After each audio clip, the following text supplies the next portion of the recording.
Hey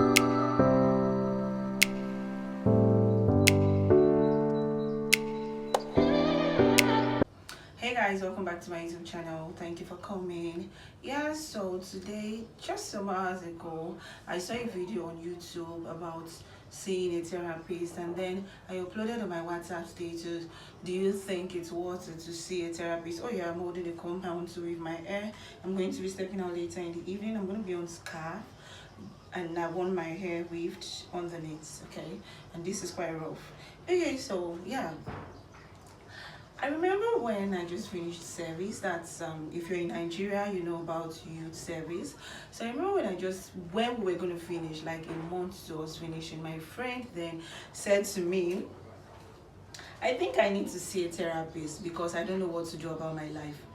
And I was like, you know, you don't need to see a therapist. You have your spiritual leaders and all that. I felt because she is from a very, very, would I say, good and a strong. She has a strong foundation in Christianity, a good home when it comes to the Christian faith. I feel like, okay, you could talk to your parents. Please, could you help me figure out my purpose? You could talk to. Do you understand why they want to go see a therapist? I felt, I'm gonna be very real with us here. I felt she was, wasting her money by doing that. And why do you want to go see somebody that a therapist? You don't even know this person from Jack. You don't even know the person. You just trust the person enough with your own private information, and you want the person to guide your career choice. Well, actually, I got to find out that I was the one who was wrong.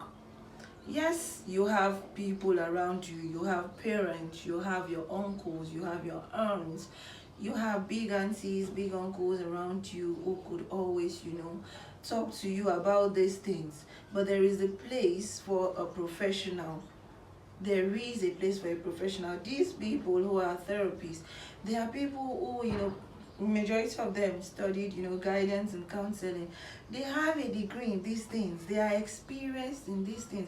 So they are in a more professional position to talk to you about these things. So going to see a therapist isn't wrong, as against what I thought then when my friend, after we finishing service, and you know that it's a new life totally that you're getting into. No more 33k as at my time it was 33k, no more 33k with your state government allowance, which is about, in my own state that I served, was about 15,000 naira. So that money isn't coming in again, and this is you who do not even know what to do with your life. I think I filmed a video about it. I'll put it in the description box. I'll put the link there. This new phase of life that I'm getting into, what am I going to do about it? How am I going to go about it? What do I want to do in my life? Which career should I pursue? Should I pursue a career, learn a tech skill, further my education? What should I do? I think I was the one that got her wrong, because she at the time had the enthusiasm, the vibe, and the everything, and she felt that a therapist would be in a better position to, guide her. But I felt, no, a therapist, you're wasting money.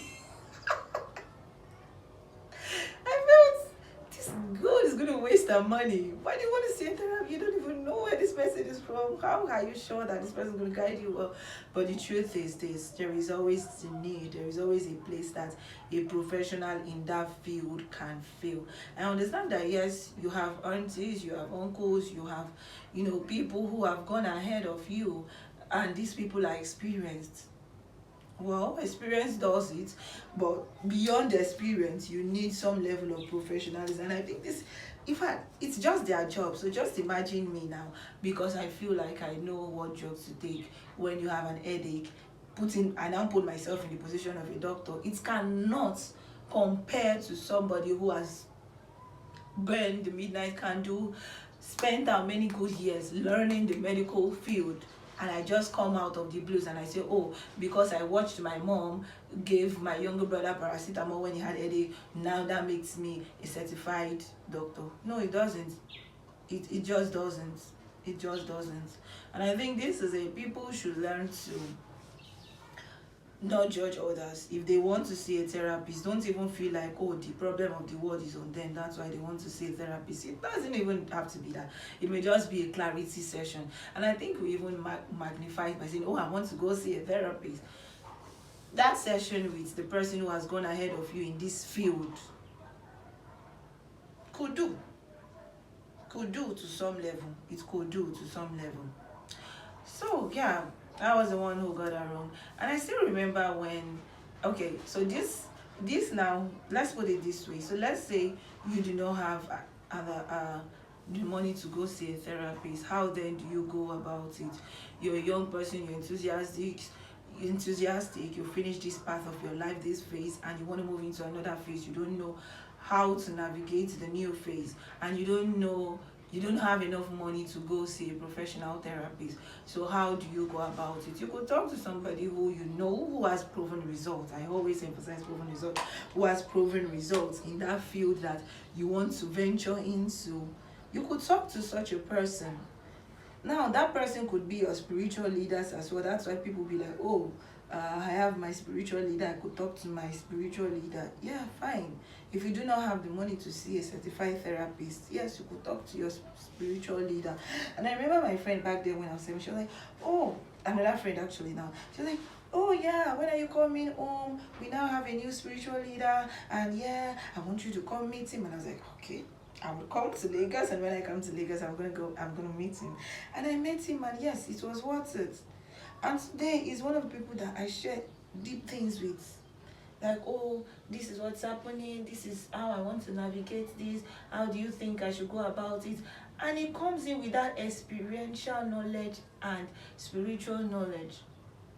That's a mentor for you. That could serve as a therapist, not a professional therapist. Please understand the difference. We are talking about you now who doesn't have the financial capacity to see a therapist. How could you go about it? And I remember the year she told me about him, and I went to see him, and we just talked about life. Okay, how do you navigate? What do you want to do now? Do you want to pursue a master's degree? Do you want to get into a career while you're waiting to get a job? Have you prayed to God? Have you asked the Lord, which job should I get into? Have you even asked the Lord, should I get a job actually? Should I venture into business? Should I do this? That's set as a map, a spiritual map for me. Now there's a clause to that. You must also be careful about who you relate to, who you call your spiritual leader. That's why, again, I'm saying it. Look at the life of the person. Does this person have results to show for this portfolio that this person claims to hold? Is this somebody that you've worked closely with? Is this somebody that you've observed? Does this person have results, the proven results that I need to put on the table and to weigh and say, oh yeah, this person is worth advising me on this field? You don't want to, especially when it comes to relationships, you don't want to go online listening to people that don't share the same values with you. People who have broken homes advising you about marriage.